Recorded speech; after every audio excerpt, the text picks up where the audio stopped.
續來看新北市三重埔中央路甲正義北路的路口發生一件驚狂的車禍。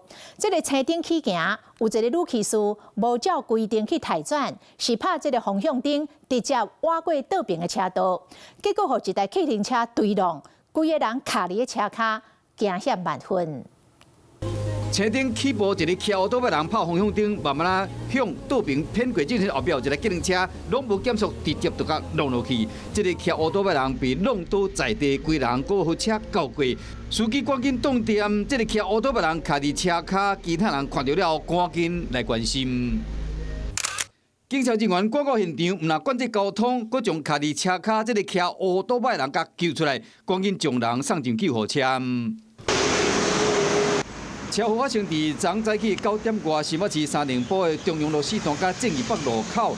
來到現場，車流量真大，等過來指示牌啊掛在人行道。可是機車是不能左轉的，機車要在那邊帶轉。那這邊是不是很多騎士很常就是想說那邊比較遠，會直接左轉？也是有，當然，可是比較少發生車禍嗎？就是這個路口啦。也是會啊，經常啊。當時33歲姓丁的女騎士拍方向燈要倒彎，好一個60歲姓詹的計程車駕駛後壁甲撞到人卡佇車卡，胸骨骨有骨折。